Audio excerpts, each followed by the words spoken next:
I now give the floor to the representative of Sierra Leone. Thank you, Mr. President. Mr. President, I thank you for convening this emergency meeting of the Security Council. And I also thank Under-Secretary General Rosemary DiCarlo for a briefing. Although in very difficult circumstances, I welcome to the Council His Excellency Sheikh Mohammed bin Abdulrahman bin Jassim Al-Thani, Prime Minister and Minister for Foreign Affairs of the State of Qatar, and express not only the full solidarity of Sierra Leone, but also our commendation for Qatar's valuable global mediation efforts in conflict situations, particularly in the Middle East as well as in Africa. I also welcome to the Council His Excellency Mr. Ayman Safadi, Deputy Prime Minister and Minister for Foreign Affairs and Expatriate of the Hashemite Kingdom of Jordan. Sierra Leone notes the letter dated 9 September 2025 from the Permanent Representative of the State of Qatar, transmitted as document S/2025/563, which draws the Council's attention to the grave incident that has prompted our deliberations. Sierra Leone has consistently upheld the conviction that the Middle East conflict, and in particular the Palestine question, must be resolved through peaceful means in accordance with the Charter of the United Nations. Article 2, Paragraph 3 obliges all member states to settle their dispute by negotiations, mediation, conciliation, arbitration, or other peaceful means, while refraining from the threat or use of force, not to endanger international peace and security. It is in this light that Sierra Leone is deeply alarmed by the admission by the Prime Minister of the State of Israel of his government attack on Doha, the capital of Qatar, a state playing an active role as a mediator between Israel and Hamas in the ongoing escalation of the conflict in Gaza.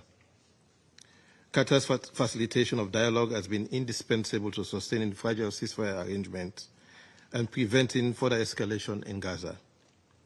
An assault on the territory of a mediator is not only a violation of its sovereignty, but also a direct strike at the very architecture of diplomacy. As the UN Secretary General has rightly stressed, all parties should be working towards a permanent ceasefire, not undermining it. Sierra Leone is gravely alarmed by this flagrant breach of international law. We strongly condemn Israel's attack in Doha, and we support the press statement just agreed by the Council members, which emphasizes the vital role that Qatar continues to play in mediation efforts in the region, alongside Egypt and the United States.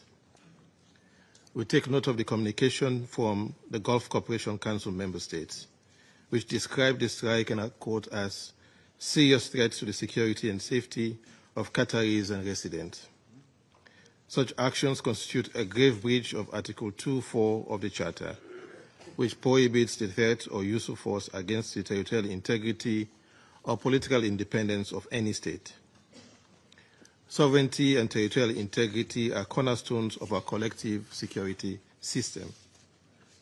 As we strongly condemn the Doha attack by the State of Israel, we commend the restraint demonstrated by the State of Qatar.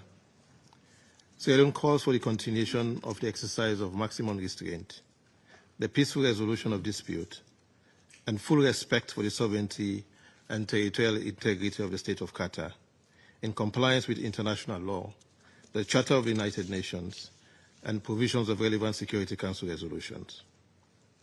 States with influence must leverage such influence for de-escalation and peace in the region. Mr. President, beyond the violation of sovereignty, Sierra Leone is gravely disturbed by reports of targeted assassinations of individuals who should be considered protected persons under international law, particularly international humanitarian law. Equally troubling are reports of such assassinations in residential areas. The Geneva Conventions, particularly the Fourth Convention, and their additional protocols, clearly prohibit violence against civilians and all persons not taking a direct part in hostilities.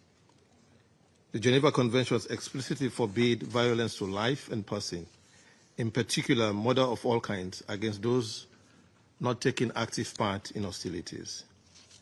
Mediators, negotiators, medical personnel, journalists, humanitarian staff, and civilians remain under the protection of international law. Willful killing of such persons constitutes a grave breach of the Geneva Conventions and a war crime. We are appalled by the deliberate targeting of civilians and mediators under safe conduct, acts that undermine the distinction between combatant and non-combatant, including those not taking part in hostilities, with no continuous combat function, and outside areas of hostilities. We must be clear.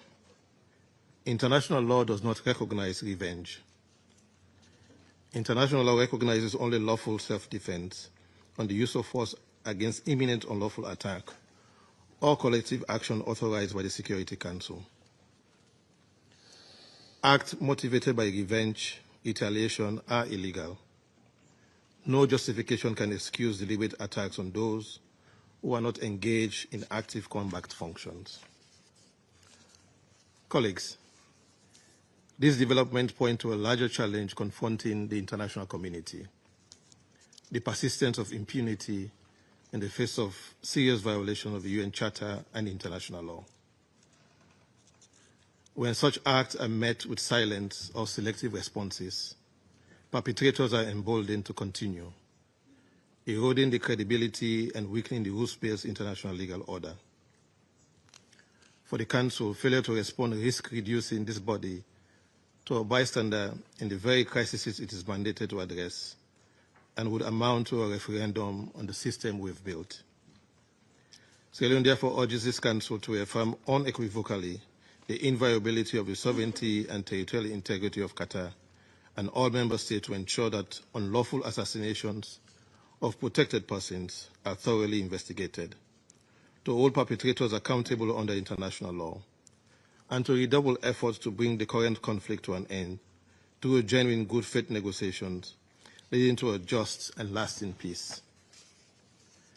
Mr. President, as we speak to the violations of the sovereignty of the State of Qatar, in the State of Palestine, in both the West Bank and Gaza, the inhumanity continues with ongoing hostilities. We remain gravely concerned about the humanitarian catastrophe in the Gaza Strip, with the declared famine, bombardment, and evacuation orders in Gaza City, mass displacement, act and rhetoric evincing genocidal intent. We are equally gravely concerned about the plight of hostages and recall with condemnation the 8 September attack on Israeli civilians at a Jerusalem bus stop, in which 6 people were killed and 8 others wounded. Violence on either side will only breed more violence, deepen suffering, and erode prospect for peace. We reiterate the imperative for an immediate ceasefire, the safe and unimpeded delivery of humanitarian aid, and the release of all hostages. The Council must demand a ceasefire, particularly when a mediator state has been so flagrantly attacked. The peoples of the Middle East, and indeed the peoples of the world, look to this Council for leadership, consistency, and resolve. Upholding the Charter is not optional. It is a binding obligation. Sovereignty must be respected, civilians and other protected persons must be safeguarded, and international law must be enforced without fear or favor. Only by doing so can we end impunity, restore confidence in the rules-based international legal order, and open the path to peace. As the Irish poet William Butler Yeats won in The Second Coming, immortalized in Things Fall Apart by the Nigerian author Chinua Achebe, and I quote, "Things fall apart, the center cannot hold. Mere anarchy is loose upon the wall," end of quote. The United Nations is the center of the post-1945 multilateral rules-based system, and the Security Council its nucleus for peace and security. We must therefore act now with unity and determination. Anything less will betray our collective responsibility and the trust that the peoples of the world have placed in us. The system, as we know it, risks falling apart, and anarchy will indeed be loose upon the world. I thank you. I thank the representative of Sierra Leone for the statement. I now give the floor to the representative